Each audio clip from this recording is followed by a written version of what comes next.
यह हवेली राजा महाराजा के समय में बनाई हुई थी, लेकिन पिछले 18 सालों से इस हवेली में आज तक कोई भी रहने के लिए नहीं आया है।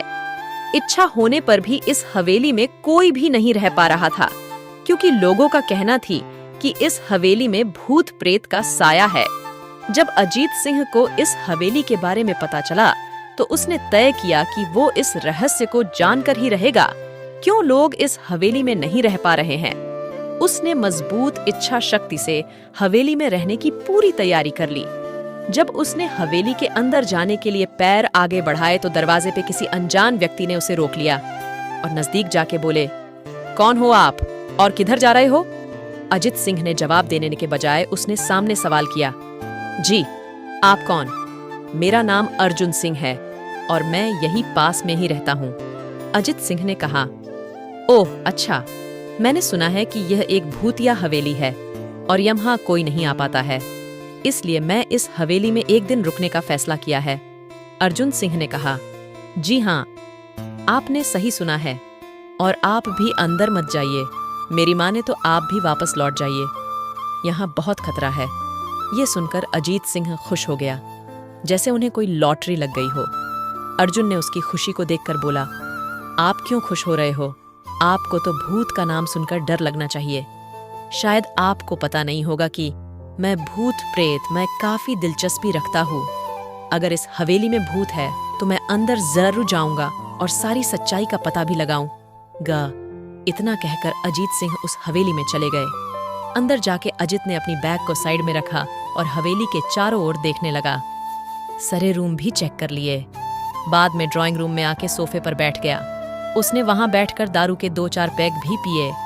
वहीं अचानक उस रूम में लाइट का एक बल्ब चालू बंद होने लगी, लेकिन अजीत ने उस पर ध्यान नहीं दिया। थोड़ी देर बाद दूसरा बल्ब चालू बंद होने लगा, फिर तो हवेली की सारे लाइट चालू बंद होने लगी।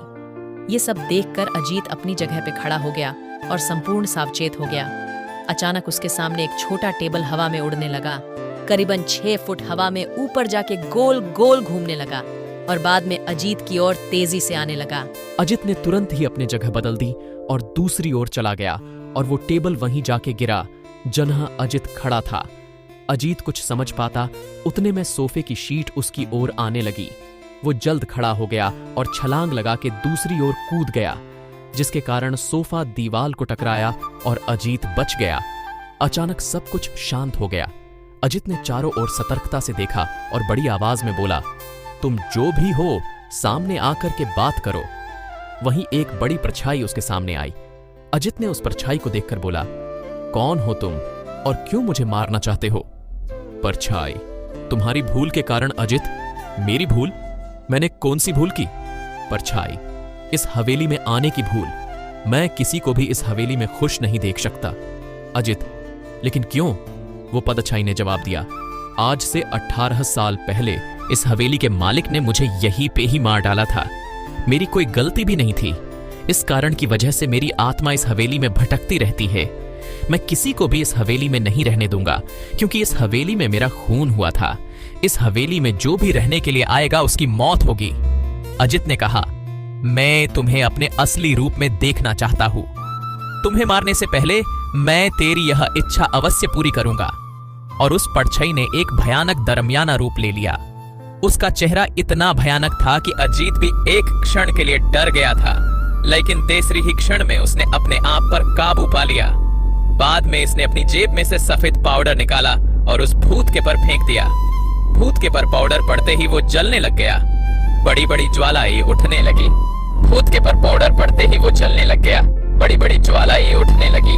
वो बहुत जोर जोर से चिल्लाने लगा और बाद में पूरी तरह से